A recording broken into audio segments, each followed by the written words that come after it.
Hi, welcome back to Growing Up Catholic - His Loving Touch. I'm Elaine.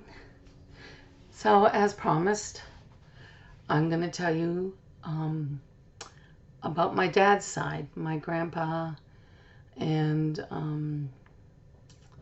stories from that side of the family. Not so much that there's a miracle here, but it's just an interesting story.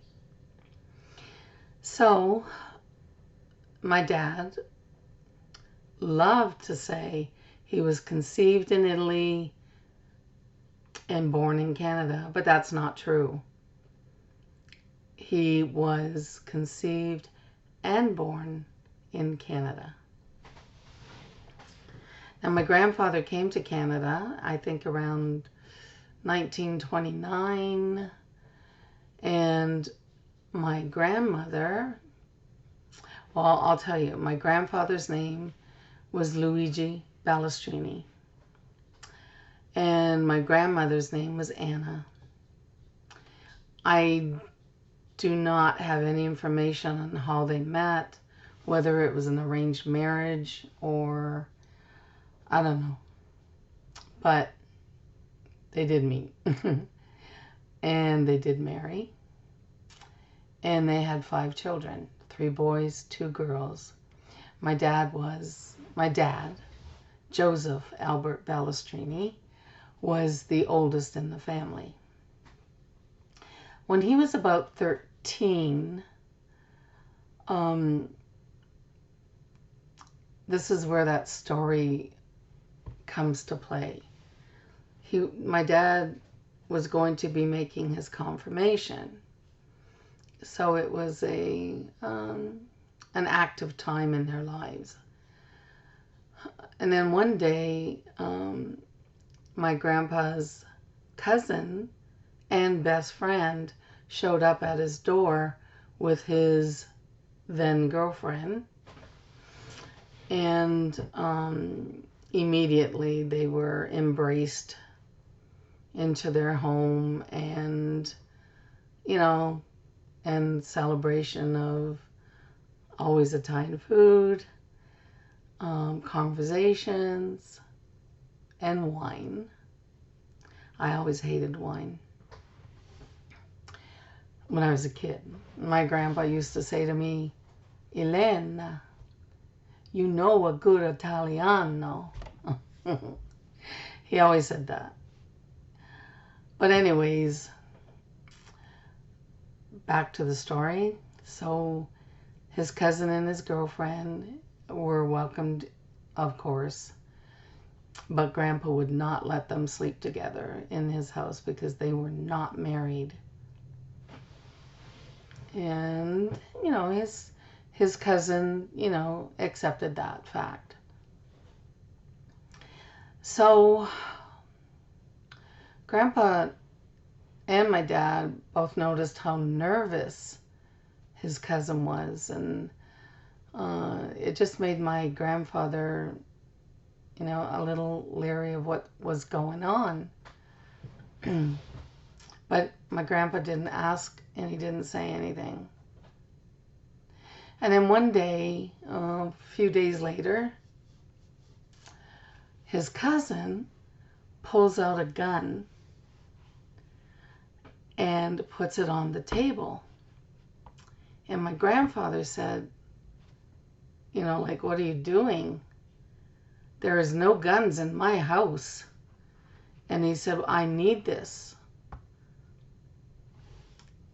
His cousin said, I need this because Al Capone is searching for me. And that's why I came here to Canada. Al Capone. Was Grandpa's cousin part of the gang?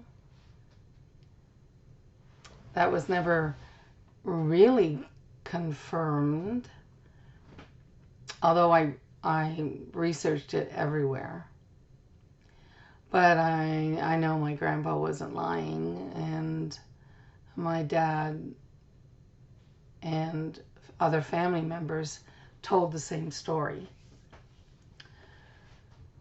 At when the cousin put his gun on the table, my dad was 13, was peeking through the door and listening to the conversation, especially when Grandpa's cousin said that he was running from Al Capone or trying to hide from him, and that Al Capone was, I don't know, trying to kill him because of either something my cousin, his cousin did or didn't do. The cousin knew he couldn't go back to the United States. So my grandfather, like I said, got very angry with his cousin and said, "You don't bring a gun in my house." And his cousin said, "Well, like I said," he said, "I need it because Al Capone's searching for me, looking for me." My grandfather just said to him, "I don't care what the reason is, you do not bring a gun in his house, and you do not put my family at risk or in danger." And my dad heard all that. And then my grandmother decided to take my dad to find his confirmation outfit. So she took him shopping. And she wanted him out of the house after what he heard. So as they were shopping, there was, like one of the cars on the road backfired, and it's like a gunshot. And my dad got so scared, thinking, they were going to kill them. He went blind, hysterical blindness. So Grandma brought him right back home and put him in bed and called the doctor, and yes, it was hysterical blindness. And by then my dad was very frightened and very upset. When they got home, they found that my grandfather's cousin and his girlfriend had left because my grandfather kicked him out. And he said, you just can't stay here. So you gotta go. So they left. Now, my dad, he finally got his sight back by the nighttime. And it was a couple days. I guess his cousin went back to the United States.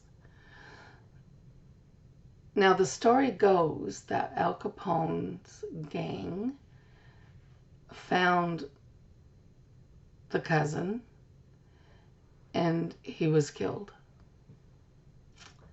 I don't know about the girlfriend. And like I said, I tried to research all this, and he might have been under a different name or whatever, but I do know that this story came from my dad and other family members. So that's the story about Al Capone. Bootlegging, I guess, wasn't a good occupation to be in at that time. My grandfather was a railroad man, like he worked on the railroad. And as his sons grew, he got his 3 sons working on the railroad too. Ah, nepotism. That gets you far. And so there they were, the family, the work. And during the Depression, I mean, the railroads were always moving. So that was a solid occupation back then, especially during the Great Depression. Nothing like my mom, where they were very poor, very, well, they had nothing. At least my grandfather's family, my dad's family had food and clothes. And I'm just thinking about the story of my grandmother. She would, clean the bedrooms, and the boys were probably the sloppiest because their clothes are on the floor. So my dad one day was coming home and he found all his clothes on the ground. My grandmother had just taken all his clothes that was on the floor, threw them out the window. He goes, "Ma, why?" She said, you must learn to keep your room clean and your clothes off the floor." So my dad never did that again. He became a very neat man, a very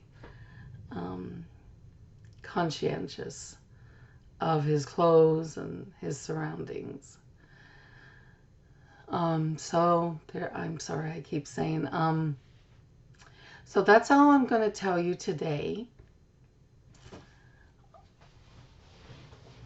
And then my next video, I will go deeper into my grandpa and grandma's life, my dad's life. And that's it. I just don't want to make these videos too long. They take forever to upload, and